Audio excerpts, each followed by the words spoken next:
Muy buenas tardes desde Nueva York. Soy Antonia Stolper, abogada of counsel, retirada como socia en Sherman's Drilling y vicepresidenta para Latinoamérica del Comité del Advanced Center for International Justice del Colegio de Abogados de la Ciudad de Nueva York. Soy además integrante del Lawyers Council for Civil and Economic Rights del Advanced Center, programa que organiza esta webinar. Tenemos traducción simultánea inglés y español, por los que les pido pueden escoger la opción que prefieren. Creo que la gran mayoría de las presentaciones van a ser en castellano, pero tenemos nuestro colega brasileño y se supone que él va a presentar en inglés. Me perdonen, amigos. Les doy la más cordial bienvenida a este webinar, Evaluación Anticorrupción en Latinoamérica, Movilización de la Profesión Jurídica. El Lawyers Council reúne a abogados y abogadas que nos desempeñamos en el ámbito privado en nuestro hemisferio y tienen como fin promover el Estado de Derecho en nuestros países a través de esfuerzos anticorrupción, apoyo a la sociedad civil y promoción de la independencia judicial. La corrupción es un fenómeno a nivel mundial que afecta al Estado de Derecho y que impide que los derechos fundamentales de las personas sean garantizados y protegidos. Desde una perspectiva regional, en Latinoamérica, la corrupción es una de las mayores y más complejas problemáticas que la ciudadanía identifica en su sociedad y entorno. A partir de ello, el control de la corrupción ha sido una creciente prioridad en la agenda pública de los países en la región. El Lawyers Council for Civil and Economic Rights considera que la corrupción es uno de los flagelos que más afectan al Estado de Derecho a nivel mundial, dada su complejidad. Hay que siempre insistir en que el bienestar de una sociedad depende del mantenimiento del Estado de Derecho como base para el ejercicio de derechos civiles y económicos y una economía nacional próspera.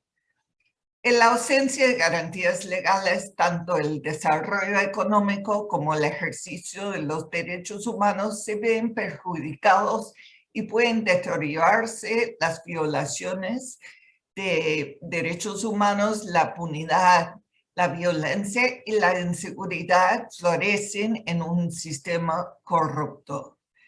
La relación entre corrupción y derechos humanos es cada vez más evidente en casos de corrupción que tienen consecuencias directas y específicas en el goce de los derechos humanos de las personas.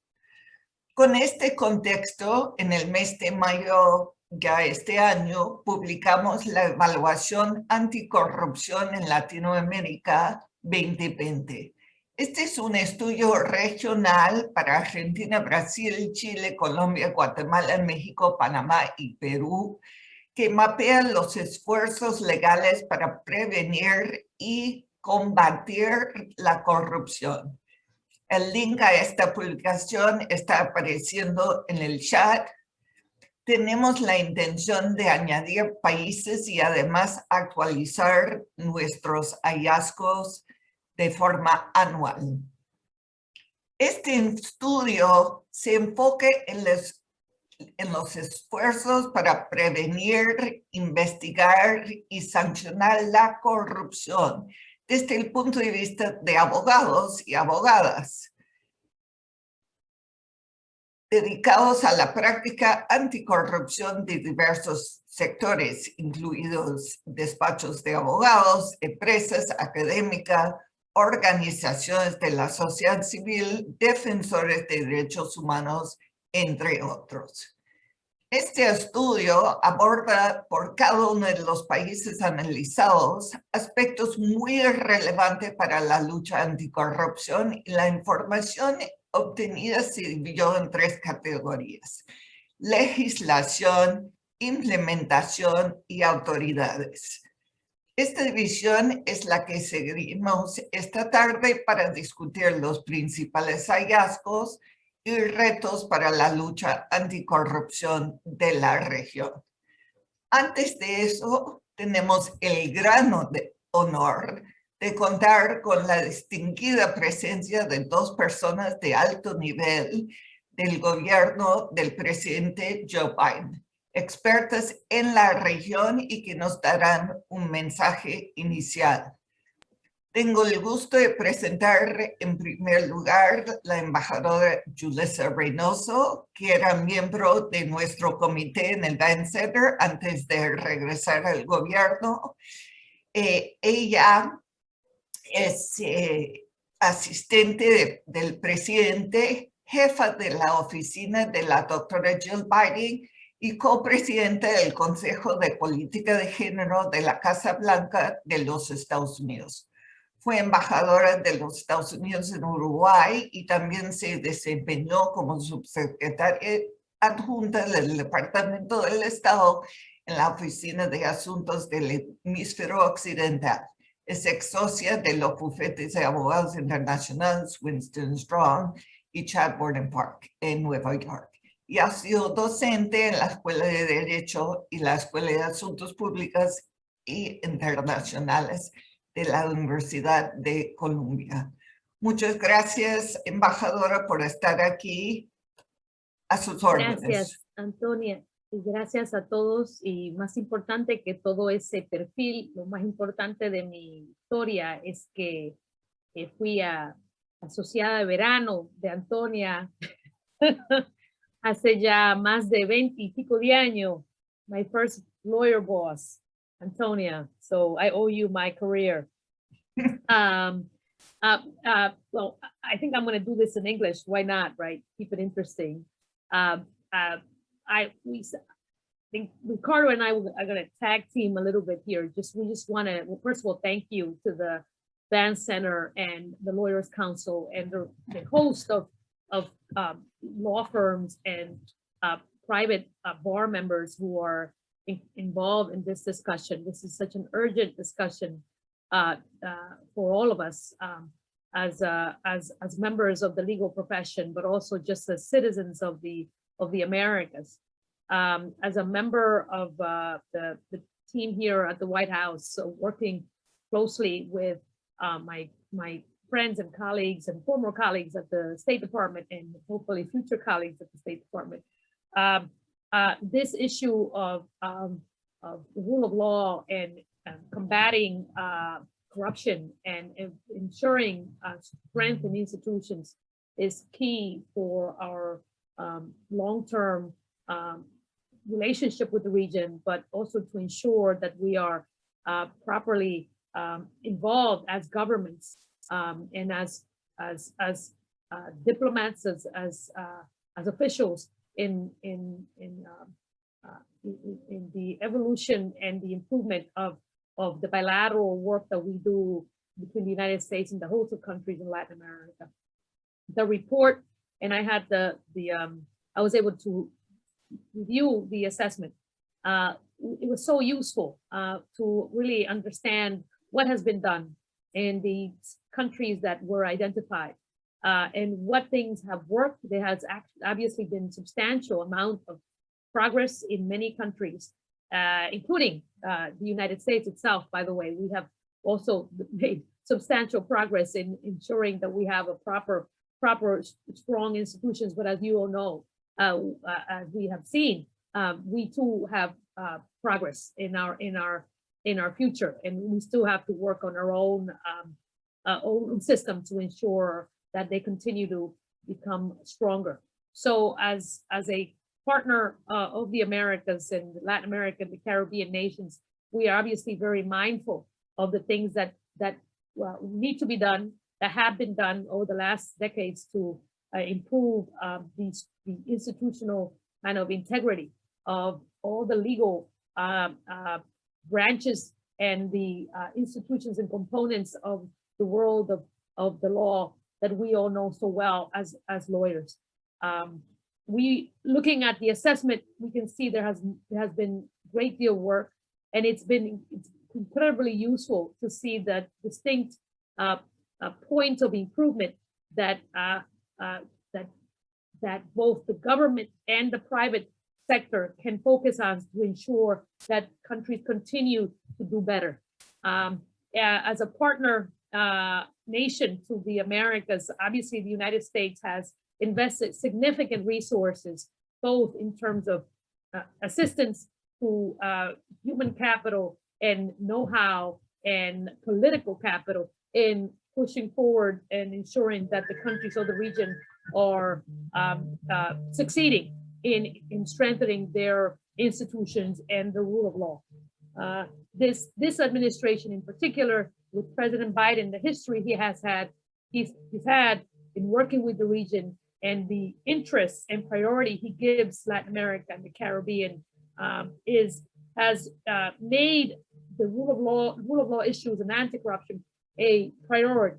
And you will see that not only by the fact that we talk about it, but also by the enormous commitment in terms of capital, but also people and political will that we have put forth as a government, in both from the State Department, but also from the White House, and the different components that make up the work we do around rule of law. That includes the Justice Department, that includes USAID, that includes Homeland Security, and the many different federal agencies that we know have a role to play in working with the countries in the region to ensure that we have optimal legal regimens in place, but also not only the rules in place, but also the actual effectiveness of implementation to ensure that governments not only have rules that are the best of their kind, but that they actually use those rules and those policies to have an enforcement and to have mechanisms of implementation to get the best results and the most just results for their citizens. We think that is the way that societies can thrive. We think that's the way that we can best protect the rights of people, especially those that are most vulnerable.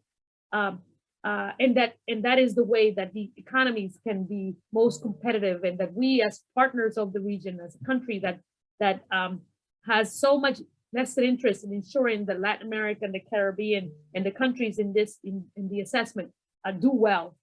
This is the way we can ensure that we have a partner in moving forward collectively, and so that we can be most competitive, but also work with other parts of the world to bring resources to the citizens of the region, and so that we can work together to make sure that those especially that are most marginalized can have great opportunities and are protected by their governments and their laws. As someone who comes from the private sector, as most of you are in the private sector, but who has navigated coming in and out of government, I know the importance, and I've seen it, and I've imagined it, and I also have managed the importance of ensuring that government works for the regular citizenry of our countries. And as a lawyer, I and the rest of us, we have an obligation to ensure that our rules and policies and laws are being are preserving the rule of law, but also protecting the most vulnerable. So I'm incredibly excited and hopeful to see the type of work that has been done with this assessment, and the commitment that has been demonstrated by the private bar in so many countries throughout Latin America, and obviously in the United States, to ensure that we are pushing our clients, that we are pushing the folks that we are in relationships with, be that in government or in the private sector or in the nonprofits and civil society, to ensure that we're making progress towards having the most transparent and fair legal systems possible.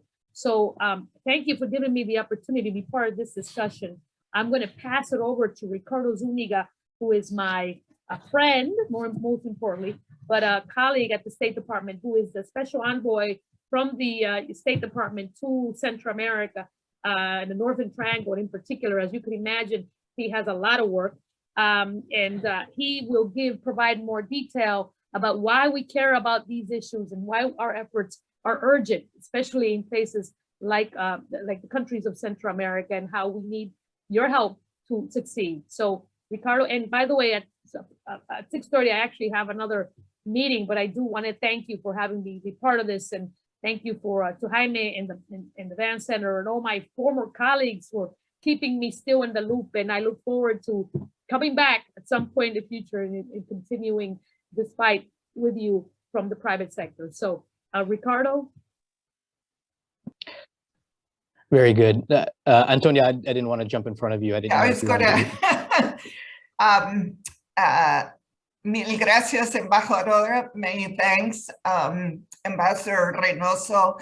I think the commitment of the U.S. government and the U.S. private sector to working collectively with our colleagues throughout the region will be critical in these years to come. We need to speak with a unified voice in support of the rule of law and the protection of all of our most marginalized people. I'm going to switch back to Spanish because my script is in Spanish. Entonces, a continuación, quiero darle la palabra a una persona que tiene una responsabilidad muy importante en la región, en 3 países que son de gran interés del Van Center nuestro, y en particular en Guatemala, un país en el que hemos llevado a cabo mucho trabajo y que las condiciones actuales para la lucha anticorrupción nos preocupa mucho, en especial las señales recientes del gobierno que hacen pensar que no existe compromiso para enfrentar la corrupción, sino al contrario, mantener la impunidad. Y tenemos un colega de Guatemala que va a hablar más que de eso. Me estoy refiriendo, por supuesto, a la ilegal remoción del fiscal del FESI, Juan Francisco Sandoval. Presento a Ricardo Zuniga, es el enviado especial. Nosotros digamos Special Envoy, no sé si la traducción es muy buena. Así es. Para el Triángulo Norte en la Oficina de Asuntos del Hemisferio Occidental. Es miembro senior de carrera del Servicio Exterior. Yo comencé mi carrera hace 40 años como un Foreign Service Officer. Anteriormente se desempeñó como miembro diplomático senior en el programa de América Latina del Woodrow Wilson Center, director de la Oficina de Gestión de Estudiantes Institucionales de la Universidad de Defensa Nacional y como cónsul general en Estados Unidos en São Paulo, Brasil. Fue asistente especial del presidente y director principal de asuntos del hemisferio occidental en el Consejo de Seguridad Nacional, the National Security Council, de 2012 a 2015. Ha trabajado en el extranjero en México, Portugal, Cuba y España. A nivel nacional, el señor Zuniga se desempeñó en la Oficina de Asuntos Cubanos del Departamento de Estado, un puesto bastante complicado en nuestro gobierno siempre, la Oficina de Inteligencia e Investigación y como oficial de Oficina para Uganda y Tanzania. Señor Zuniga, la palabra es suya. Muchas gracias. Yo también lo voy a hacer en inglés, pero con muchas gracias por esa presentación. Look, thank you very much. And it's so good to be on here with Julissa, who is a great friend. And we've worked in many of these same trenches together. So it's great to be back with her. I will say, to start with, you mentioned the case of Juan Francisco Sandoval in Guatemala. And today, the US government did something very unusual, which is that we declared the loss of confidence in an attorney general of a country of which we're a close partner. Attorney General Porras, unfortunately, demonstrated through this decision that we could not continue. This is someone we could not continue to work with in good faith, as somebody we believed was committed to working in favor of the rule of law. So I mentioned that at the beginning because I think it's very important to say that these are not issues that are ever easy, but it's as important to deal with issues of rule of law with countries with which you have a strong and positive relationship as it is with countries with which you're adversarial. It is not a notional or a political issue. The situation of rule of law, and frankly, the decline in what we would call a retreat of overall democratic governance and democratic culture in the Americas, but especially in Central America in recent years, is very closely connected to issues of the judiciary. And the fact that what we see as a result is massive irregular migration to the United States. That there is a direct linkage between frankly, the decision of certain actors to not prioritize accountability and the lack of opportunity in Central America. This is not uniform. It is not a question of one situation is the same as another. In fact, the situation in each country has similar characteristics, but there's very different aspects. One way to look at it is that the situation in Nicaragua is perhaps the end point. It's the end result of when a leadership decides to abandon any pretense of respect for the rule of law. But we see, unfortunately, elements of movement in that trajectory in many other parts of the region, including in the three countries where I'm especially focused, Honduras, El Salvador, and Guatemala. And again, this is a very real issue for us because we have identified the lack of opportunity as one of the main drivers of irregular migration, one of the most important issues affecting the United States over the last 6 years, and its relationship with Mexico and Central America. And what we find is that perhaps one of the greatest impediments to seeing improvements in the conditions and in the situation of people in Central America is the lack of political will as it relates to corruption and impunity, because these are major barriers to the entry of domestic and foreign investment. Not just foreign investment, domestic investment in Central America is also constrained by a perception that it is not an equal, it's not a level playing field, that there is not juridical certainty, that you have major decisions can be subject to political manipulation, and that in point of fact, this reduces the competitiveness of Central America at a point when it really should be competitive for reasons of geography, for reasons of having the CAFTA trade agreement with the United States, proximity to Mexico, proximity to each other. And yet what we see is a consistent inability to end what we find as a major drawback and a major concern with respect to the population as a whole.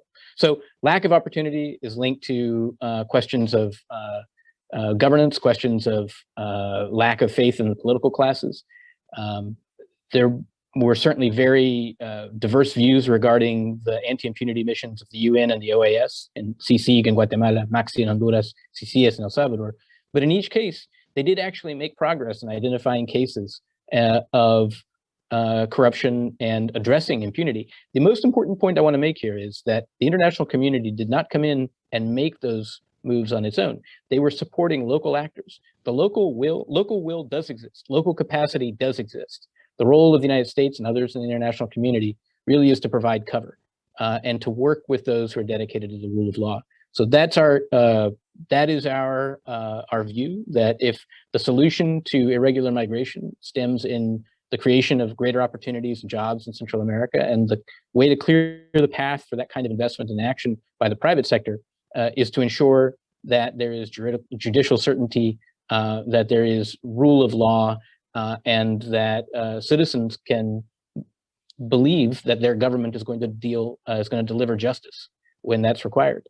Unfortunately, at this point, I would say we're in a very initial phase, or we're just trying to make clear that commitment. The moves today in Guatemala were intended to make clear that the United States executive, that the Congress, that others are united in this effort. And we are making a significant effort to align with the private sector in particular to help clear these barriers to increase domestic and foreign investment in Central America as a long-term effort to improve conditions there. So with that, I'll end my remarks. Unfortunately, I too have to go, but please. Mr. Zuniga, can I ask you one question? Yes, certainly. Given that who we have gathered here is across the hemisphere lawyers, the Vance Center is an organization of lawyers that has worked with lawyers throughout the world, but in particular in the region to advance the rule of law, pro bono practice, and other matters. How can we, you talked about the local actors being important. How can the US government, interact? How can we collaborate? Because we have this very powerful movement throughout the region of very, very committed lawyers who are in the private sector who are committed to advancing the rule of law. It seems that we have a really important opportunity to work together to further our collective interest in that promotion.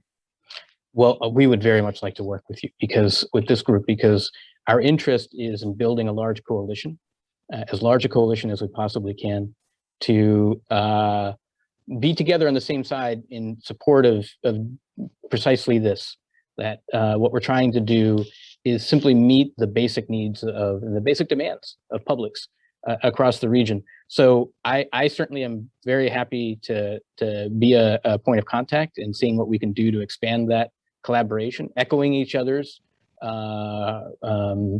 messages and dedication to a shared set of values is something that we very much would value. And I should say that in individual capacity and organizational capacity, lifting up cases like that of public servants in Central America who are dedicated to this effort as well is extremely important, and reinforcing that with publics, using social media, using remarks, using comments in the media to indicate why this is important, and incorporating what we believe are really the values of much of the private sector who want the same thing. They just want to operate in a clean environment. I think that drawing the linkage between economic development and rule of law is something that is going to have an echo across the region. We've seen that in many places, but in answer to your question, I'm very happy to help sort of make that, extend our interaction here and find ways to continue working together. And more than anything else, being together in public settings, sharing information with each other. I think we certainly have other ideas for where we could do that with regard to Central America. Thank you. Thank you for your remarks. Thank you so much. En continuación, daremos paso ahora al primero de los tres temas que vamos a abordar. Queremos que sea una dinámica muy fluida, por lo que tendremos participaciones muy concretas de los panelistas, hasta por 4 minutos cada uno, porque tenemos muchos temas para tocar. A los que están asistiendo al programa, les pido que vayan poniendo sus preguntas, están llegando ya en la herramienta de preguntas y respuestas. Voy a dar la palabra a Jaime Chávez Alor, nuestro director de políticas para la América Latina y el editor del reporte, y de hecho los brains detrás de todo esto y nuestro taskmaster. Entonces, Jaime, a tus órdenes. Muchísimas gracias, Antonia. Para mí, la verdad es que es un gusto estar esta tarde participando en este webinar con nuestros invitados especiales y destacados juristas de la región. Iniciando con el aspecto de la legislación, puedo decir que la evaluación anticorrupción en la América Latina analizamos 7 aspectos en la legislación de cada uno de los países. Prevención de la corrupción en el sector público, prevención de la corrupción en el sector privado, denuncia y protección a denunciantes o alertadores, autoridades especializadas, mecanismos de coordinación institucional, participación de la sociedad civil y transparencia y acceso a la información. Por cada uno de estos aspectos definimos variables y puntos asignados, llegando a una calificación sobre 10 que pueden ver en el reporte. Para este rubro, Perú fue el país que tuvo la calificación más alta y Guatemala el que tuvo la calificación más baja. Puedo mencionar que en general el rubro de legislación fue en el que mejor le fue a los países.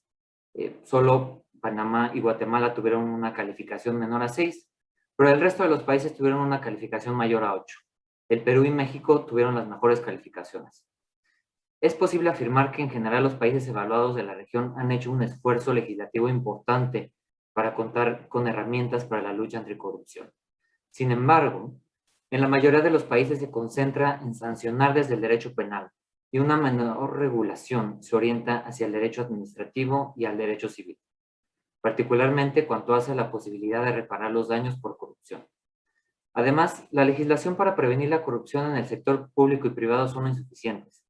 En la mayoría de los países, estas normas están enfocadas en el poder ejecutivo y no existen obligaciones correlativas para otros poderes u órganos autónomos.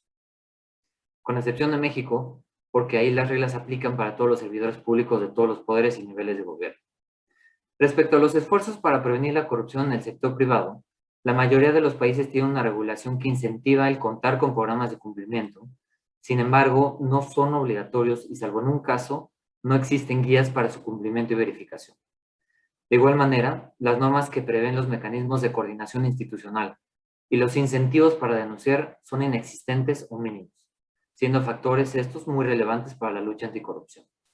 Respecto a la participación de la sociedad civil, en algunos países sigue sin existir el marco normativo formal para su involucramiento en los esfuerzos en la materia. En la región se ubican avances importantes en materia de transparencia. Sin embargo, solo Panamá cuenta con una regulación para el registro de beneficiarios finales, el cual es un mecanismo importante para prevenir la corrupción en los sectores público y privado. Para concluir, en ningún país se detectó como parte de la normatividad nacional un enfoque de derechos humanos, lo cual tiene implicaciones para las víctimas de la corrupción y la reparación de la violación a derechos humanos por corrupción. Gracias, Jaime. Pasando a los países, lo que vamos a hacer es 3 y 3. Entonces, en los 3 rubros vamos a tener 3 presentaciones. Aunque en el reporte mismo hay todos los temas tocados por todos los reportes. Vamos a comenzar con Guatemala.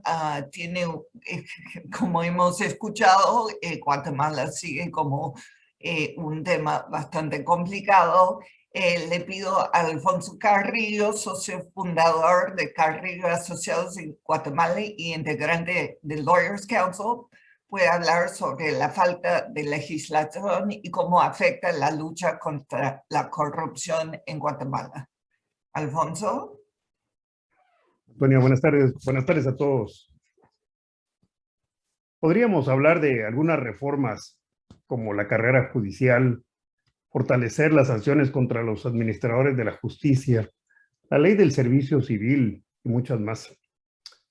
Pero ¿cómo hablamos de reformas en Guatemala hoy día cuando el reporte se quedó atrás? Las cosas se han agravado y hoy estamos en un país donde de alguna manera podemos decir la ley está casi muerta. Hoy estamos mucho peor que cuando se hizo el reporte. Hoy Guatemala ha caminado tanto para atrás y estamos en una situación tan grave que ni siquiera las normas y leyes básicas se cumplen. Estamos mucho peor que muchos países. Estamos en una situación cerca de un estado casi totalmente capturado. La ley no se cumple. Muchas de las autoridades visten o tratan de vestir como legal lo que es ilegal. Nuestro propio presidente de la República, que es responsable de velar por el cumplimiento de la ley, no lo hace. y hace actos y trata de vestir sus actos como que si fueran legales cuando en la realidad son ilegales. Nuestro propio presidente, responsable de velar por que hayan jueces y magistrados independientes, actúa en contra de ello. Nuestra misma fiscal general, que el día de hoy, como muy bien decía el señor embajador Zúñiga, pues Estados Unidos tuvo que decir, mire, yo no confío en usted. ¿Por qué? Porque ella, que es responsable por velar por el cumplimiento de la legislación guatemalteca, ha venido constantemente en los últimos meses, si no decir ya más de un año, incumpliendo con la legislación guatemalteca, no velando porque se cumpla, y más bien haciendo una serie de actos, nuevamente aparentando como que si fueran legales cuando son ilegales. Es más fácil ver un país como Nicaragua, donde es evidente lo que está sucediendo, donde no hay ningún temor de decir las cosas, porque lo hacen completa y con claridad. En Guatemala, a diferencia de Nicaragua, el presidente, la fiscal y muchas autoridades hacen actos tratando de vestirlos como si fueran realmente legales cuando son grandes ilegalidades. Quisiera hablar como abogado de muchas otras reformas que pudiéramos hacer, pero si nuestra propia fiscal, que le han llamado la vigilante, porque toda la vida dice que está vigilando y realmente lo que está haciendo es velando porque no se cumpla la ley y protegiendo a los que no la cumplen, estamos en una situación bien difícil. En el sector privado, un sector privado que no logra terminar de comprender la gravedad de la situación y cómo se está deteriorando poco a poco más y más el ambiente de negocios. Y por eso es que los abogados del sector privado hoy día somos más importantes que nunca, de poder dar la luz, de señalizar que no hay un Estado de Derecho y poder orientar a los negocios y a las empresas y poder orientar e iluminar a los guatemaltecos. Nuevas leyes. Nuestro Congreso está casi totalmente capturado. Hace leyes para el mal, leyes para beneficiar pequeños grupos. Hoy, esta semana, en los últimos días, ha estado una ley para formalizar y regularizar y facilitar el blanqueo de dinero, vestido y revestido como la autorización para autorizar iglesias. Leyes para amedrentar las organizaciones no gubernamentales. Ya cuando vuelva a conversar, podremos hablar de algunas otras situaciones que están pasando en el país. Me quedo por el momento ahí, Antonia, con la gana de hablar de las reformas. Las cosas están muy graves. Muchas gracias. Gracias, Alfonso. Y entiendo que estas últimas semanas han sido absolutamente terribles. Ojalá voy a pasar a unos mensajes un poco más felices. Vamos a pasar primero a Leonel Pérez Nieto, socio en Krill García Cuellar y Enríquez en México, y después a Alberto Rebasa, socio fundador y administrador de Repasa Alcázar y de las Casas en el Perú, que van a hablar de los avances importantes en la legislación en México y en el Perú. Leonel, te doy la palabra. Gracias, Antonia. Gracias por esta invitación. Antes de comenzar, quiero hacer una mención y un reconocimiento al Lawyers Council y al Van Center por este fabuloso documento que han preparado, que es la evaluación anticorrupción en Latinoamérica 2020. De verdad, vale la pena revisarlo. Yo creo que va a ser un recurso muy importante para la evaluación de la corrupción y de los esfuerzos anticorrupción en la región en adelante. Y bueno, hecho eso, tengo el reto de explicarles por qué México recibe una calificación muy buena en lo que hace legislación en materia anticorrupción. Y creo que, de verdad, creo que es una calificación muy merecida. Es un esfuerzo, el de la legislación anticorrupción en México, que comenzó en 2016 con reformas constitucionales que le precedieron y que le dieron un soporte muy potente a la legislación anticorrupción en lo que se llama el Sistema Nacional Anticorrupción, que está enmarcado por una ley, la Ley General del Sistema Anticorrupción, que es realmente una ley marco que agrupa distintas leyes que se crearon expresamente como parte de esta iniciativa y otras que se reformaron.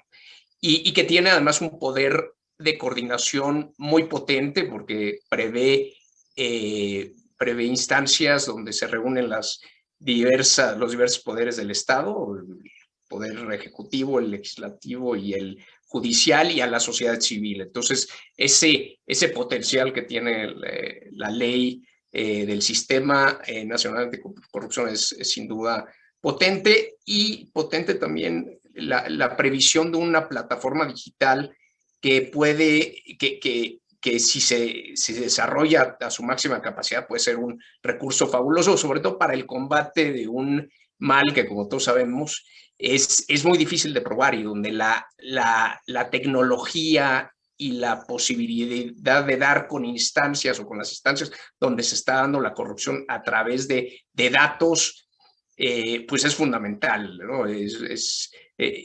Por lo mismo, esa plataforma, en la medida de que se desarrolle o se llegue a desarrollar, será un recurso y asociado a temas como la inteligencia artificial, puede ser una herramienta fundamental y formidable.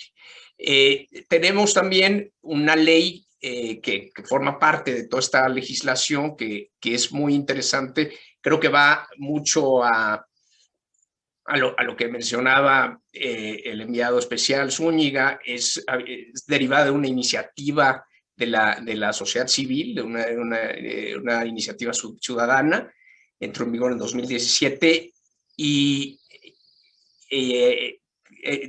comprueba ese sentimiento local por combatir la corrupción por su mismo origen. Es una legislación muy completa, con aspectos importantes tanto en la prevención como en el hacer cumplir la legislación, tanto en el sector privado como en el público. Y paralelo a toda esta normatividad se da en México pues una evolución de la legislación penal muy interesante, que se vincula a este fenómeno y que incluye, y yo creo que de manera muy importante, la responsabilidad penal de personas jurídicas, y en particular con respecto a diferentes delitos, pero en particular con respecto a los delitos de corrupción. Y finalmente, yo creo que no hay que dejar de mencionar que en la actual administración se han emitido leyes y normatividad relevante. Una de ellas es la ley de austeridad republicana, donde enfatiza o complementa los códigos de conducta de los servidores públicos, y se entrelaza con la ley de responsabilidades del sistema. También yo creo que hay que mencionar los lineamientos para protección de los alertadores ciudadanos, que fue publicada hace relativamente poco, y bueno, el soporte de la legislación de prevención al lavado de dinero, que también ha sido muy socorrida por esta administración. Entonces, el marco normativo en México creo que no podría ser mejor. Como todo marco normativo tiene sus shortcomings, tiene y que tiene que ver, por lo menos en lo que hace el Sistema Nacional Anticorrupción, es un sistema normativo tan completo, pero también muy complejo, que ahí tiene su propio talón de Aquiles. Es difícil de entender, de comprender, como es sin duda una legislación compleja, y yo creo que ese ha sido su detrimento para hacerse más socorrida por las autoridades y por la sociedad civil. Y la nueva legislación y las nuevas normativas en esta materia, ya dentro de los esfuerzos de esta administración, yo creo que son buenos, muy enfocados quizás, o más enfocados quizás a hacer cumplir las leyes con respecto a funcionarios públicos. Creo que hay un campo muy amplio e importante que cubrir en materia de anticorrupción por parte de lo que son los particulares, o sea, la oferta y la demanda. Con eso los dejo y bueno, pues, encantado de haber participado en estos comentarios. Ana, muchas gracias. Alberto, te paso la palabra. Muchísimas gracias, Antonia, y muchísimas gracias por esta invitación. Para explicar el caso peruano, es inevitable hablar del impacto que tuvo y que tiene todavía el escándalo de Lavallato.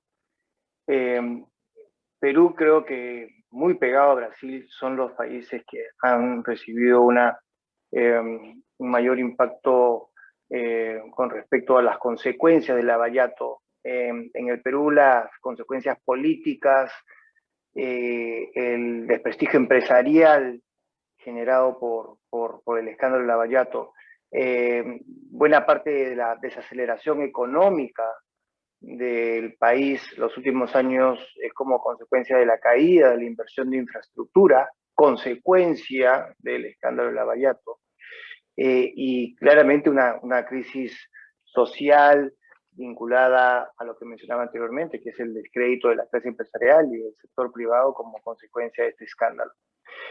Por lo tanto, no es de extrañar que en las distintas encuestas que se han hecho en el Perú, el tema de la corrupción ha venido siendo considerado como la principal preocupación de la población peruana. Y más del 60% de la población considera que es una lacra que tiene que ser eliminada como primera prioridad en el país.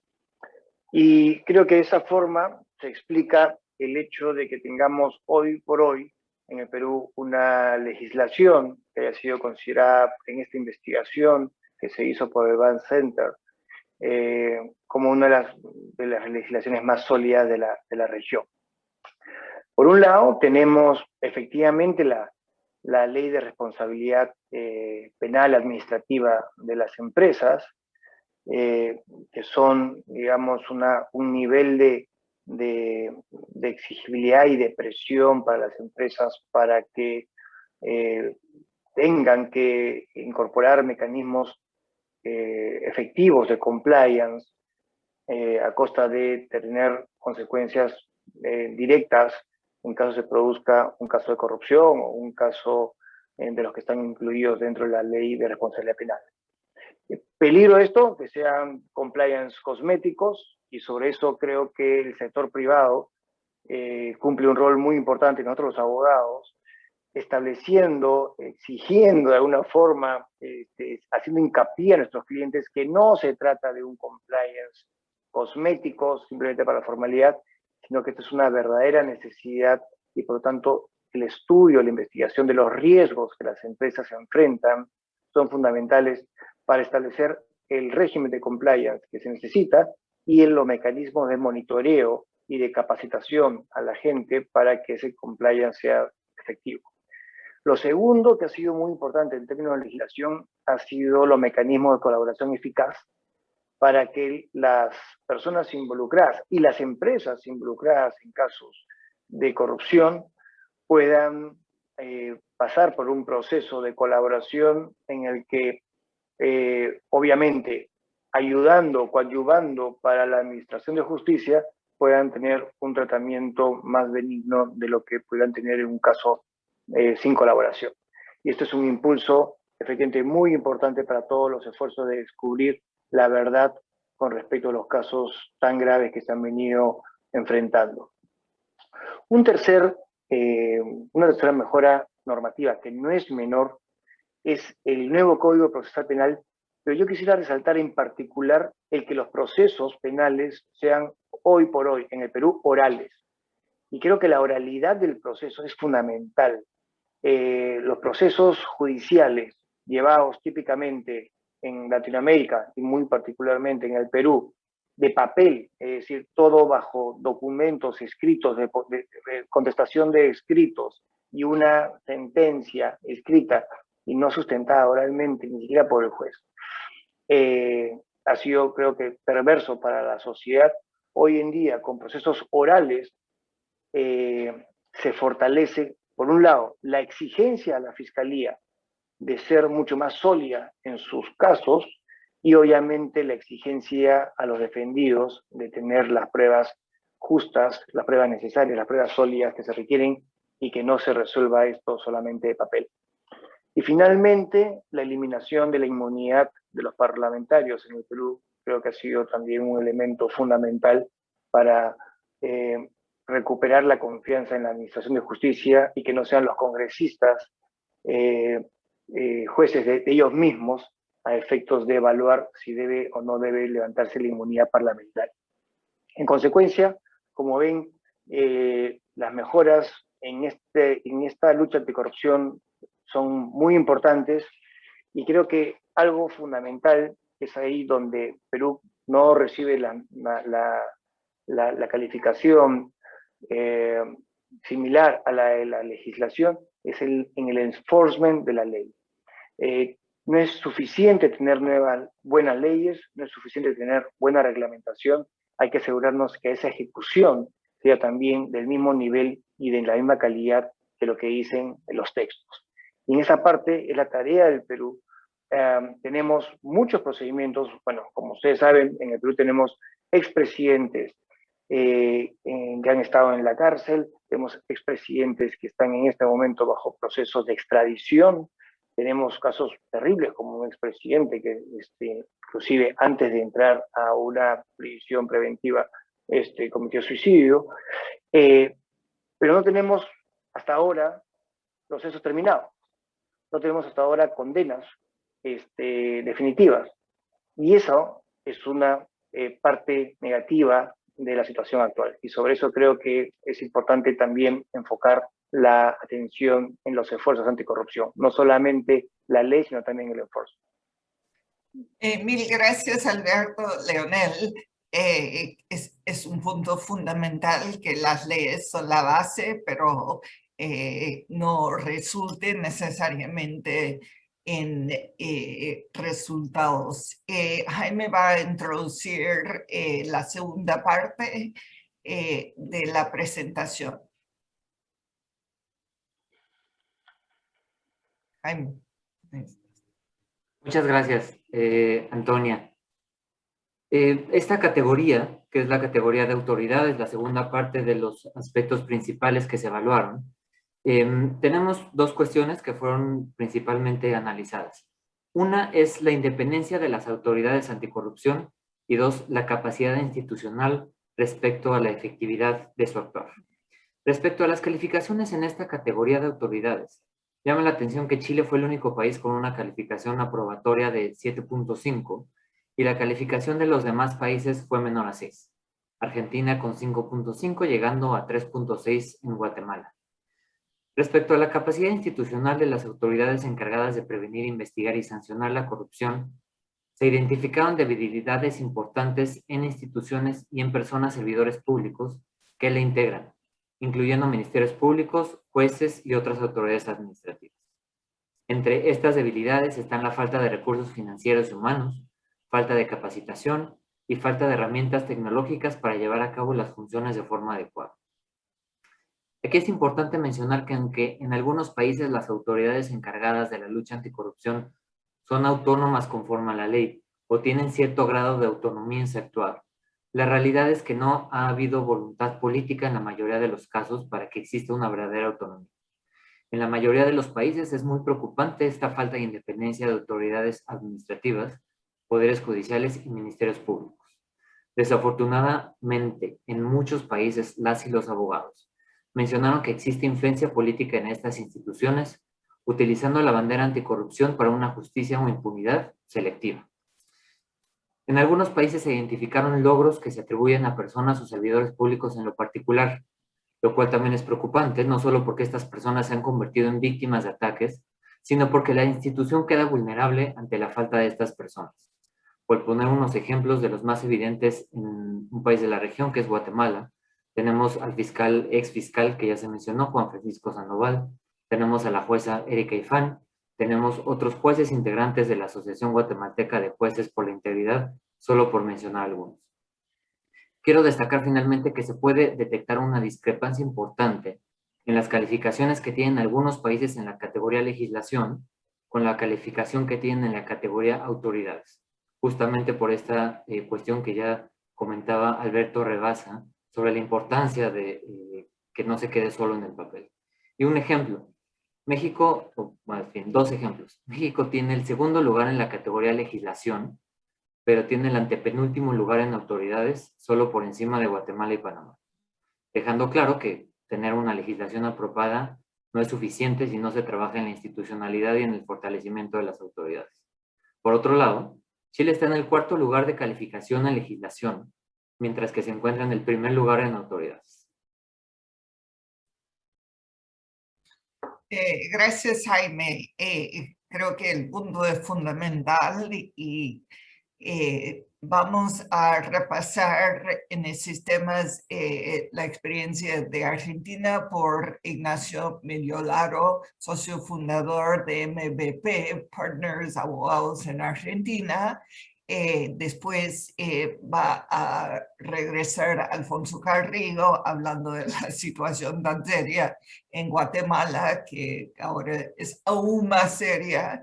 Y finalmente Leonel Pérez Nieto va a hablar del por qué México está saliendo tan bajo en temas de autoridades.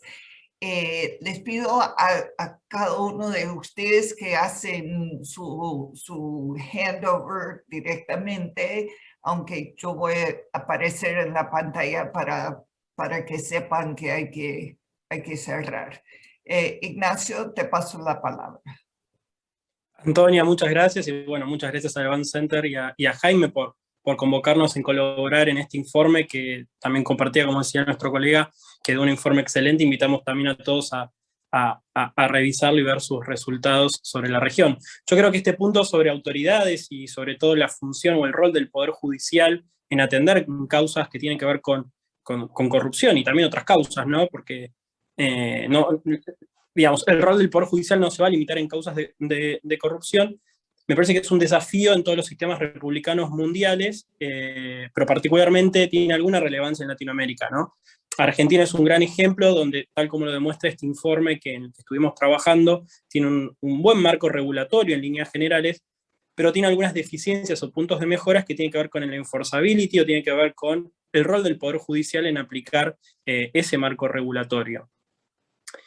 Pero bueno, es una realidad muy, muy regional y hay un informe que la verdad que cabe mencionarlo, de la OCDE sobre panoramas de las administraciones públicas en Latinoamérica y en el Caribe del año 2020, que en definitiva lo que muestra, entre varios indicadores, es que la confianza que tienen las distintas ciudadanías de la región sobre el Poder Judicial es muy baja. Es un porcentaje que en promedio casi no llega al 30%. Y estoy muy seguro que esa señal o ese indicador tiene mucho que ver con la creencia que tenemos todos o la percepción sobre la independencia de ese Poder Judicial en el momento de resolver estas causas. En el caso puntual de Argentina, Argentina se adhiere en el marco también de la OCDE al convenio para combatir el cohecho de servidores públicos extranjeros en transacciones comerciales internacionales. Eso lo hace como en el año 2001, y en los distintos grupos de trabajo, las distintas etapas de monitoreo que tuvo la Argentina por parte de la OCDE, el rol del Poder Judicial o la administración del Poder Judicial o la organización de este poder siempre fue un punto en cuestión, fue muy cuestionado y era un punto de mejora en las distintas fases. Argentina tuvo un catch-up bastante importante allá por el año 2017, que fue en el momento donde se aprobó la Ley de Responsabilidad Penal de las Personas Jurídicas, cumpliendo también con algunos preceptos o compromisos asumidos en este tratado, pero obviamente quedaron muchos puntos pendientes de mejora, muchos puntos por trabajar, que son puntos que van oscilando según la voluntad política del momento. Entonces, es muy difícil encontrar en Argentina políticas públicas que sean de largo plazo o que trasciendan a los poderes políticos gobernantes en cada momento. Y entre esto lo que cae es la organización del Poder Judicial, sin duda, ¿no? Y la verdad que el tema tiene una urgencia y una importancia institucional muy, muy importante. La independencia del Poder Judicial, que es una gran deficiencia que hoy tenemos en Argentina, es el primer valor, es el primer principio que resaltan los principios de Bangalore de Naciones Unidas sobre conducta del Poder Judicial. Entre una serie de principios, el primer principio que resalta Naciones Unidas en este documento justamente es la independencia del Poder Judicial para resolver un montón de causas, que cree que lo que dice este convenio, digamos, este principio es que es anterior al principio de legalidad y es lo que puede garantizar un juicio justo, en definitiva, y habla de la responsabilidad de los jueces de forma individual como también institucional, como poder, para poder velar por esa independencia, porque en definitiva sin esa independencia no hay una justicia, no hay un sistema que funcione, ¿no? Y obviamente que en el trasfondo de esto está la deficiencia institucional, el riesgo institucional y el sistema republicano. Lo que se ve también en Argentina en varias oportunidades es que esta independencia o esta intromisión entre poder político y poder judicial, poder ejecutivo y poder judicial también es una dinámica que se da de forma cruzada.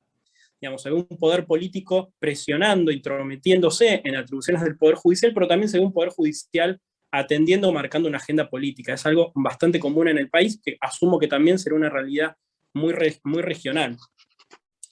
Entonces, la verdad que en esta instancia, en nuestra región, es un desafío muy grande, y este valor de independencia, ¿no?, que se pone como valor número uno al momento de organizar un Poder Judicial digamos, en los sistemas republicanos, parece un valor súper utópico, inalcanzable o muy difícil de poner en práctica, ¿no? Sin perder nunca la esperanza de que algún día nuestra región sí va a hacer algún catch-up en lo que es la organización de los poderes. Y en Argentina puntualmente tenemos muchas señales de esta debilidad que tiene el Poder Judicial, sobre todo cuando atiende causas que tienen que ver con algún funcionario público. Y esta debilidad se da en señales de alerta que se ven todos los días, son muy palpables, se ven en opiniones públicas o en comentarios públicos que hace cualquier funcionario público sobre alguna causa judicial. En definitiva parece como un mecanismo de presión, un mecanismo coercitivo sobre el Poder Judicial, sobre la capacidad que tiene el Estado a través del Poder Judicial de investigar en causas, de tomar una resolución imparcial.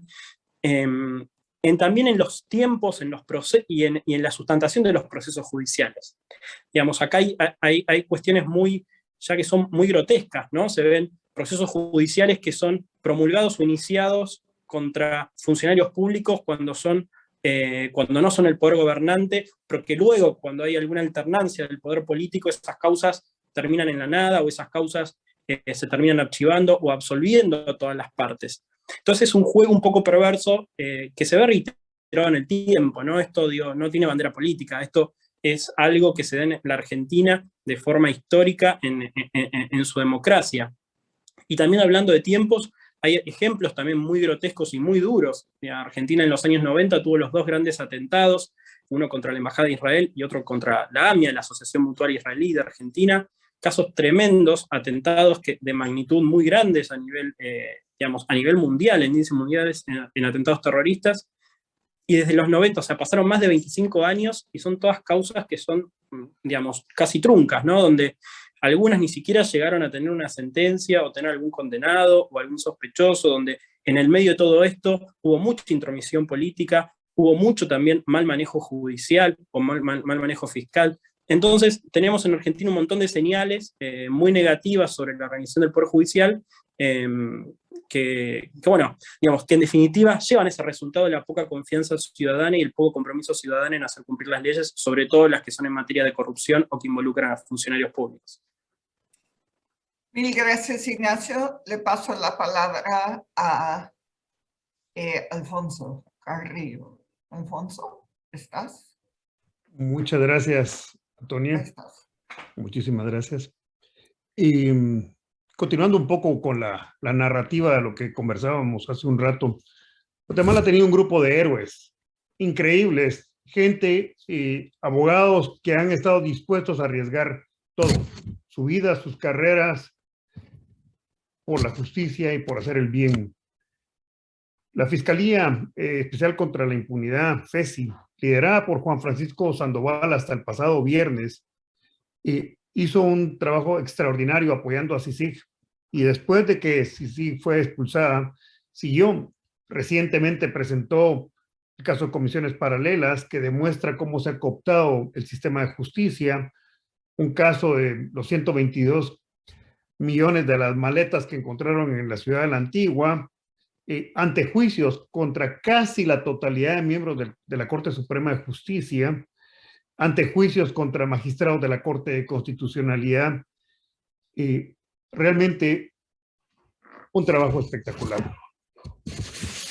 Lamentablemente, Juan Francisco, como uno de esos héroes increíbles del país, el pasado viernes tuvo que salir por la noche en el exilio ante la decisión ilegal de la fiscal general, quien, tratando de vestir de legalidad su acción, básicamente lo expulsa sin ninguna base ni fundamento, y viene a ser otro fiscal más que ha caído. Guatemala ha tenido en los últimos años, especialmente durante el tiempo que ha estado CICIG y desde que CICIG se fue para acá, héroes. Ha habido otros magistrados, otros fiscales, como la fiscal Telma Aldana, que hoy está en el exilio también en Estados Unidos, y otros fiscales más que por pura prudencia no menciono sus nombres en detalle, pero que a los que hay que reconocerles su tremenda valía también y que hicieron una gran contribución al país. Gente intachable, gente que estuvo dispuesta a correr todos los riesgos necesarios para pelear por la justicia. Guatemala también ha tenido algunos jueces increíbles, los jueces de la asociación que cree en la pelea contra la impunidad y donde Erika Efán se ha connotado, y de hecho durante el día de hoy ha habido rumores todo el día que también iba la Corte Suprema a quitarle el derecho a antejuicio y agregarla a otros de los casos más de otra víctima más de un defensor de la justicia. Guatemala está en esa plena crisis donde así fue igual el ataque contra CICIG, contra el comisionado, contra los miembros y hasta la expulsión de CICIG. Guatemala, si hay algo, es la ausencia de independencia. Guatemala es una fuente de aprendizaje extraordinario, porque lo más importante es que a todo esto que ha pasado debemos de aprender los abogados de Estados Unidos, de la región y de cualquier otra latitud. Hay grandes aprendizajes que hay que aprovechar para poderlos utilizar. Lamentablemente todos los organismos de Estado están capturados, trabajando, no hay independencia de las cortes, el Congreso protege a los magistrados para no declarar con los lugares los antejuicios, la Corte protege a los diputados y todo es un círculo vicioso que está constantemente trabajando en beneficio del mal. Pero ahí ha habido gente extraordinaria, ha habido gente extraordinaria también en la sociedad civil, y quiero terminar esta conversación donde pudiera hablar por horas, pero donde quiero exhortar a los guatemaltecos y a toda la comunidad internacional, por favor, no nos abandonen, y los guatemaltecos tengamos fe, hay que seguir y hay que pelear, y hoy nos caerán a uno, pero siempre habrá otro tras nosotros que puede creer y seguir por la justicia. La justicia va a prevalecer, la verdad y el derecho va a prevalecer.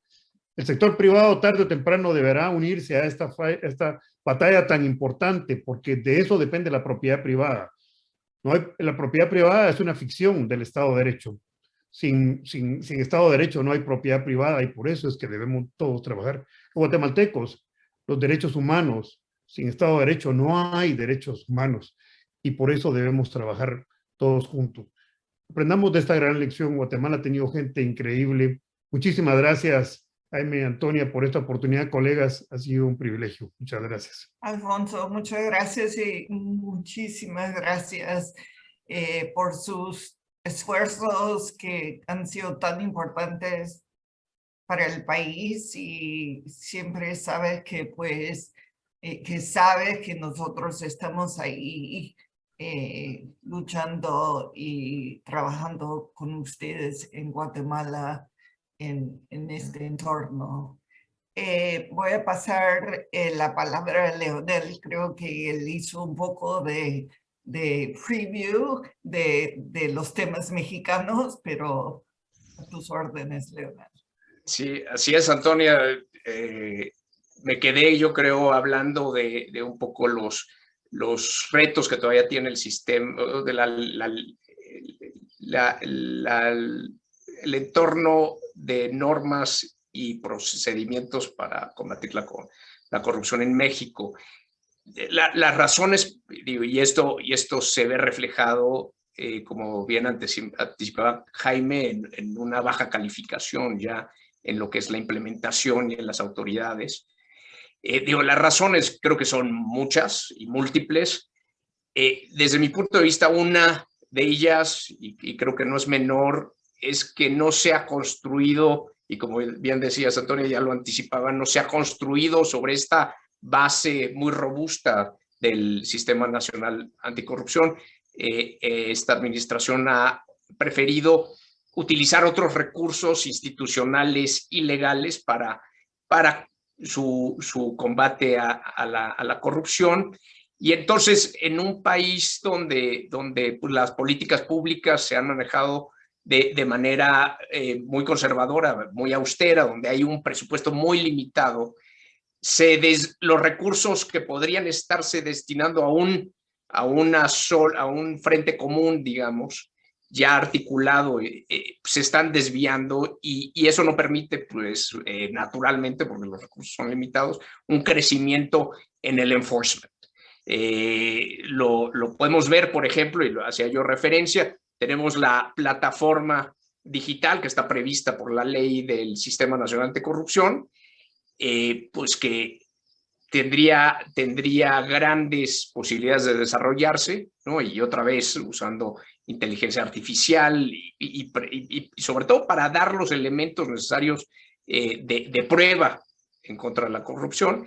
Y por el otro lado tenemos a una unidad de inteligencia financiera enfocada al blanqueado de capitales, muy activa, que sin duda tiene sistemas y otra vez ha estado muy activa dentro de esta administración, pero no se hablan los dos sistemas. Entonces, desde mi punto de vista, eso ha sido una de las causas de no poder desarrollar el potencial de esta legislación tan robusta que tenemos. Y bueno, es un punto de vista, ¿no? Hay otra vez otros aspectos que yo creo que hay que atender en el hacer cumplir las leyes y podría tomarnos toda una tarde, pero los dejo con ese comentario. Mil gracias, Leonel. Vamos para cerrar, hablar un poco, hemos comenzado a hablar de implementación por temas de autoridades, en particular el Poder Judicial, pero en México también los herramientas que no hablan entre sí. Entonces, vamos a pasar a Pablo Guerrero, socio de Barros y Errázuriz en Chile, Eloy Rizzo, socio de Mereste Abogados en Brasil, y finalmente a Ramón Arias, socio de Galindo Arias y López en Panamá, donde han tenido una mala experiencia con implementación. Y sé que estamos un poco atrasados, pero queremos que hagan sus exposiciones, pero primero le voy a dar la palabra a Jaime para explicar este tema final. Muchas gracias, Antonia. Voy a ser breve. Dentro de esta categoría de implementación, estamos incluyendo desafíos para la aplicabilidad del marco jurídico anticorrupción. Podemos afirmar que la aplicación e implementación de las normas continúa siendo el reto principal. Solo uno de los países, que es Chile, tiene una calificación aprobatoria de 8 puntos y todos los demás países están reprobados. Argentina tiene una calificación de 4.33 y Guatemala de 2.67, siendo su calificación más baja. Nuevamente podemos ver discrepancias en las calificaciones, pues países como el Perú o México con una calificación de 9 en la categoría legislación tienen una calificación de 4 en implementación. Las calificaciones además guardan relación con las calificaciones que los mismos países obtuvieron para autoridades, al ser dos categorías íntimamente relacionadas.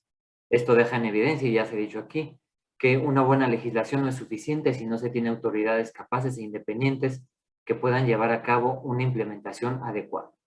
En la mayoría de los países se ha identificado la falta de voluntad política y la falta de asignación de recursos como principales obstáculos para la correcta implementación de la legislación y poder prevenir y sancionar la corrupción de manera efectiva. Un punto muy importante que existe a nivel regional es la falta de implementación de mecanismos de protección a denunciantes o alertadores, lo cual constituye un desincentivo para la denuncia de actos de corrupción. En algunos países también se mencionó que uno de los principales obstáculos para la implementación de las normas y políticas anticorrupción es la falta de mecanismos de coordinación entre autoridades. Respecto a la participación de sociedad civil, en los países en donde sí existe un marco jurídico formal que establece cierto tipo de participación, esta en realidad no se implementa, pues siguen existiendo barreras para el trabajo de organizaciones de la sociedad civil desde el gobierno. Concluyo diciendo que en la región se ubican avances importantes en materia de transparencia, sin embargo la implementación no siempre se lleva a cabo de manera adecuada. Pablo, ¿quieres comenzar? No, estás mudo. Es la frase típica de este tiempo. Gracias, Antonia, gracias, Jaime, por invitarnos a participar en este interesante webinar y por todo el trabajo hecho en este reporte que comentamos hoy día. Mira, quiero partir diciendo que en Chile históricamente hemos tenido una sensación de que los niveles de corrupción son bajos.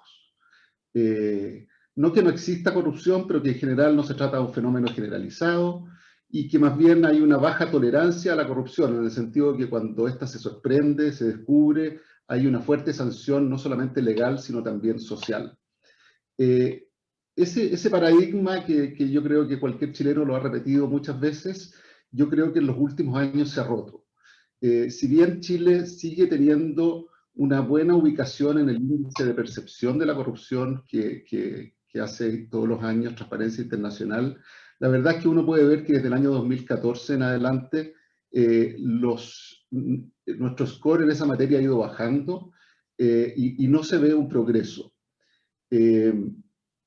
Si uno mira los índices de confianza en Chile son increíblemente bajos.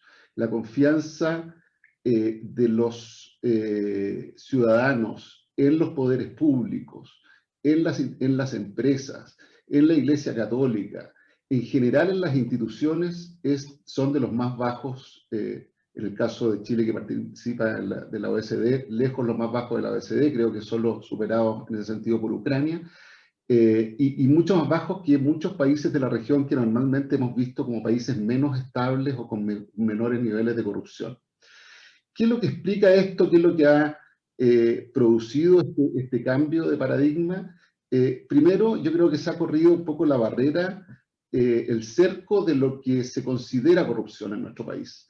Yo creo que una serie de escándalos que han ocurrido en los últimos 10 años, que han involucrado al sector, a los políticos, con temas de financiamiento ilegal de la política y de los partidos políticos, temas que han afectado a las empresas, en el ámbito financiero, con casos de uso de información privilegiada, temas de colusión y de carteles de empresas y de grandes empresas y en bienes básicos como son los medicamentos, el papel higiénico, etc. Temas de corrupción en las Fuerzas Armadas, de cohecho de funcionarios públicos, escándalos en la Iglesia Católica, etc., han creado un ambiente de mucha desconfianza y, como les decía, los niveles de confianza en Chile se han desplomado. Hoy, todos los índices de confianza muestran que la gente solamente hay confianza interpersonal, hay confianza en las personas, pero muy poca confianza en las instituciones. Precisamente esos niveles de desconfianza son una de las explicaciones del estallido social que tuvo Chile a fines del año 2019 y que derivaron finalmente en este proyecto de redacción de una nueva constitución. El año 2015, con ocasión precisamente de escándalos de financiamiento de la política y algunos otros de los escándalos a los cuales hacía referencia, se creó en Chile por la presidenta Bachelet un consejo asesor presidencial contra los conflictos de interés, el tráfico de influencia y la corrupción. Y ese informe hizo una serie de propuestas de modificaciones legislativas y regulatorias de modificaciones de leyes en temas de corrupción, financiamiento de la política, manejo de conflictos de interés, declaración de intereses, de funcionarios públicos, etcétera, que dio origen a varias modificaciones legales que han sido bastante importantes en esta materia. Y además ha habido modificaciones muy relevantes en temas de responsabilidad penal de las personas jurídicas, modificaciones o implementación de ley de lobby, aumento sustancial de las penas en materias de corrupción, todo lo cual de alguna manera ha ayudado en esta fase de implementación a la que se refería Jaime. Sin duda, y así lo muestra el informe, el reporte, Chile todavía tiene algunas deficiencias legislativas importantes. Por dar algunos ejemplos, se requieren en Chile incentivos para la denuncia y protección de los denunciantes. Es un tema que en materia de corrupción no existe.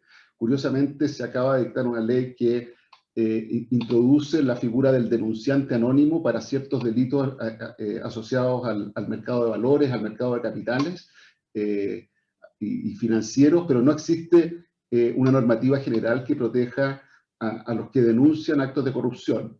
Y eso ha hecho que en general los actos de corrupción o los escándalos de corrupción han sido más bien destapados por la prensa, porque la gente que tiene información sobre temas de corrupción va a la prensa más que a las autoridades a denunciarlo. Y el hecho de que sea la prensa lo que denuncie como que de alguna manera incentiva esta sensación de que las instituciones no funcionan adecuadamente o no son capaces de prevenir o detectar los actos de corrupción. Ahí hay un aspecto de mejora importante. También se detecta en el informe falta de unidades a lo mejor más especializadas a nivel de ciertas instituciones para prevenir y combatir la corrupción.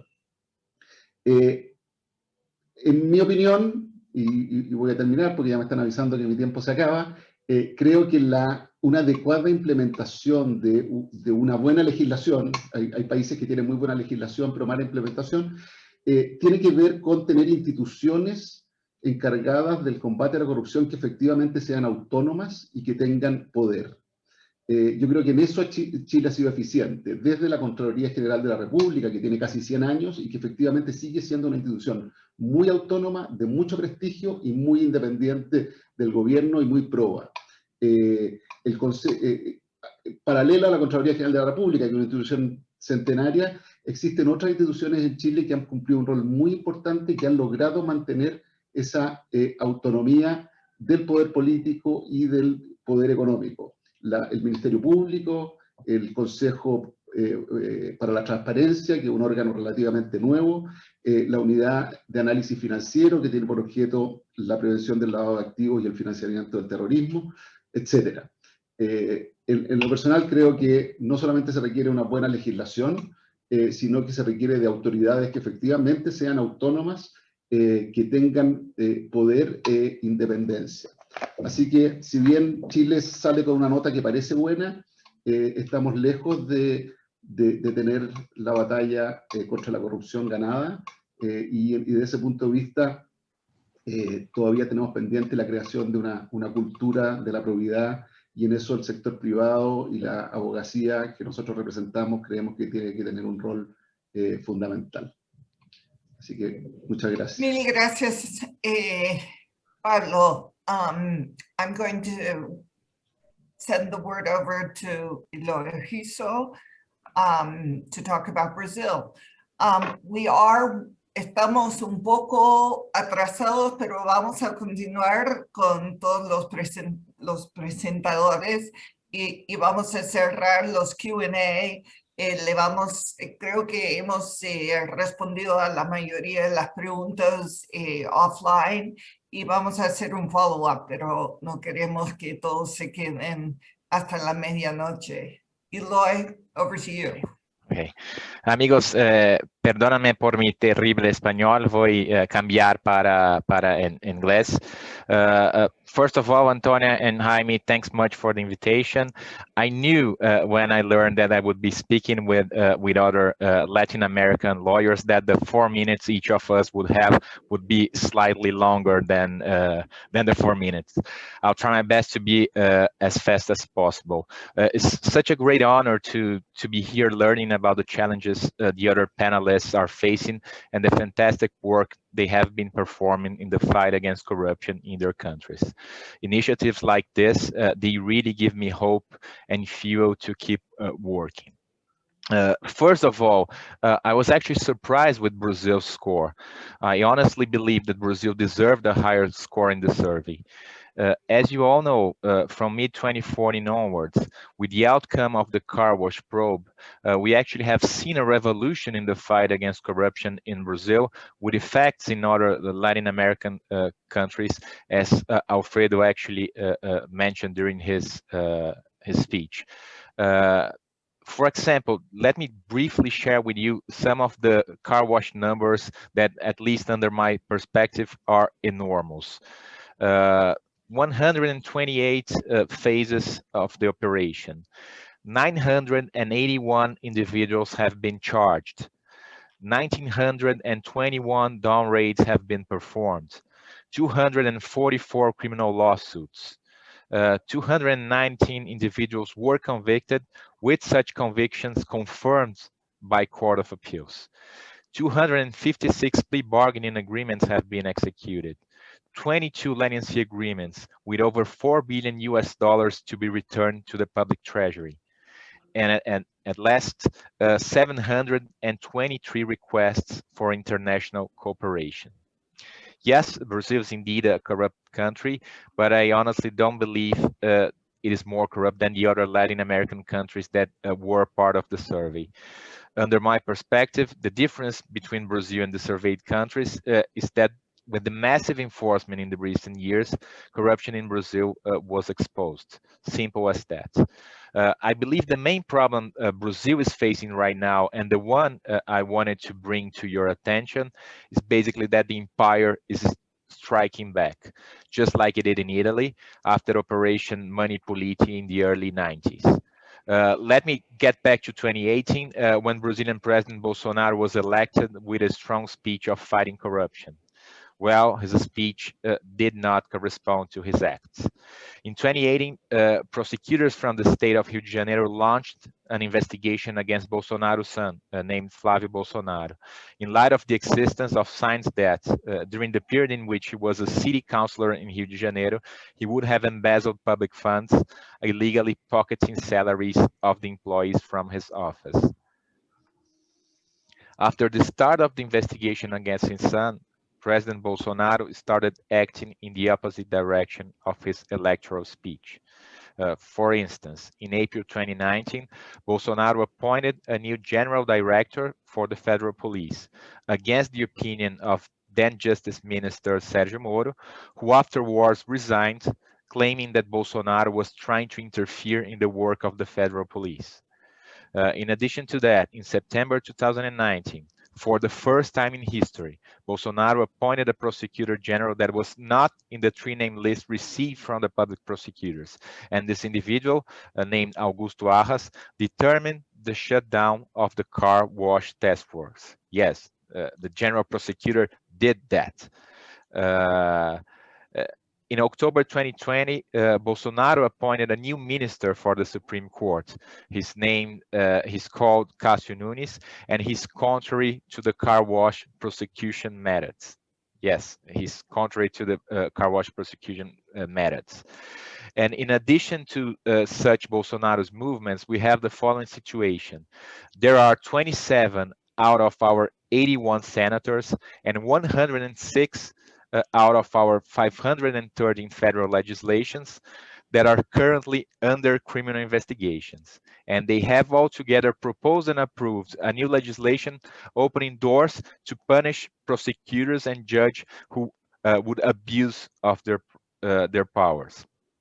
Additionally, in November 2019, the Supreme Court reversed an interpretation held since 2016 by voting to bar imprisonments before all appeals are exhausted, a decision followed by the release of high-profile politicians arrested after second-instance convictions, as was the case of former President Lula, and tend to be the case of other 4,800 prisoners who might be benefited with such decision.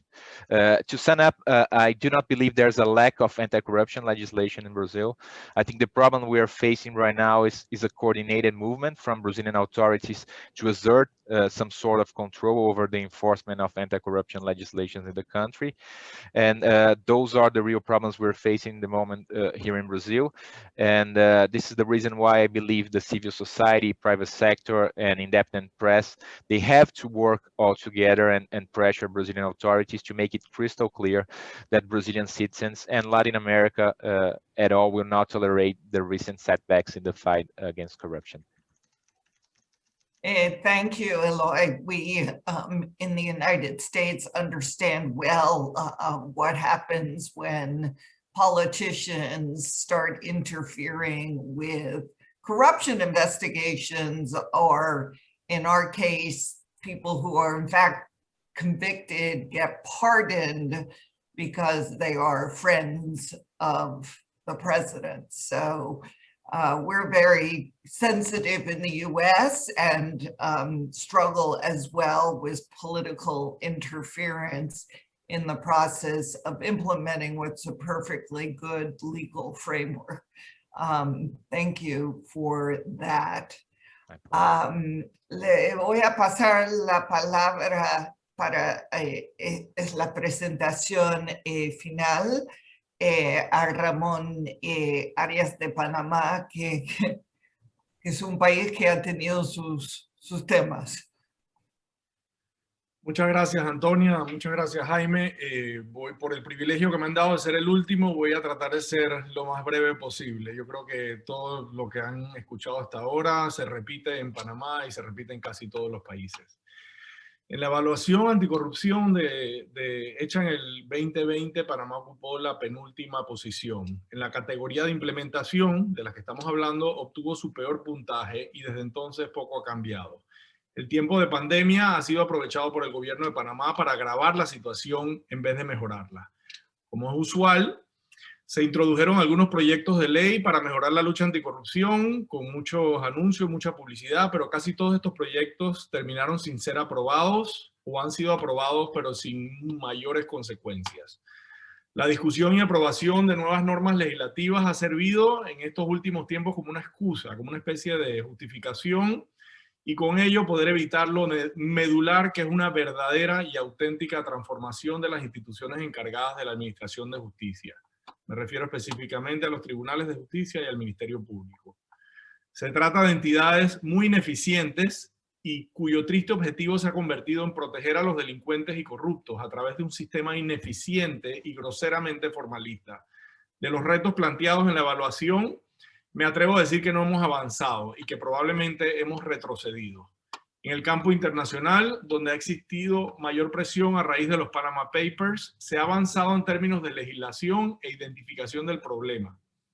Igualmente se ha creado y fortalecido autoridades especiales en la lucha anticorrupción. No obstante, como señaló el Grupo de Acción Gafilat recientemente en junio pasado, Panamá sigue demostrando una incapacidad para investigar y perseguir los delitos de blanqueo y para participar en la cooperación internacional de este tipo de investigaciones. Un claro ejemplo es la aprobación de una legislación de registro de beneficiarios finales para personas jurídicas. Dicha legislación se aprobó en el 2019. Se discuten actualmente reformas a la misma para tratar de mejorarla, pero lamentablemente el gobierno no ha creado la plataforma tecnológica necesaria para hacer cumplir la ley. En otras palabras, es letra muerta. Existe un pequeño grupo de diputados, casi todos de oposición, haciendo un trabajo importante, intentando aprobar leyes para mejorar el proceso de contratación pública, leyes para atacar los conflictos de interés a nivel público y privado, y leyes para proteger y fomentar la denuncia por casos de corrupción. Sin embargo, mientras no se ataque lo principal, que es el fallido sistema de administración de justicia, estamos perdiendo el tiempo.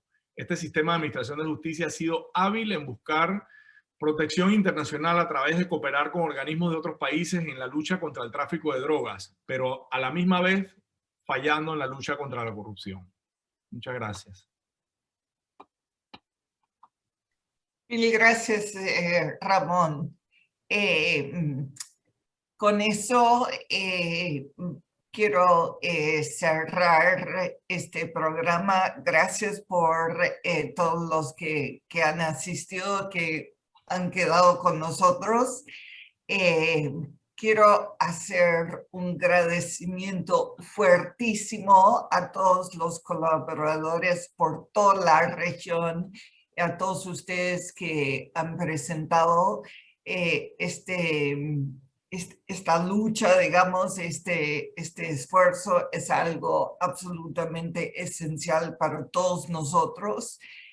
Nosotros como el Lawyers Council, liderado con Jaime, vamos a continuar a convocar y estamos pensando en hacer, ya que podamos viajar un poco, algo en persona regional, para continuar a tocar este tema, porque me parece sumamente importante y Alfonso nos ha pedido el apoyo, que continuamos a trabajar juntos en esto, y yo creo que trabajando como abogados por toda la región haga que tengamos más impacto, que no es solamente la lucha individual en cada país, sino como un movimiento de abogados y abogadas por toda la región. Creo que vamos a tener un apoyo importante del gobierno nuestro, pero claramente todos nosotros tenemos que apoyar en todos los países los esfuerzos que estén llevando a cabo. No sé, Jaime, si quieres... no. Con eso vamos a cerrar. Mil gracias a todos.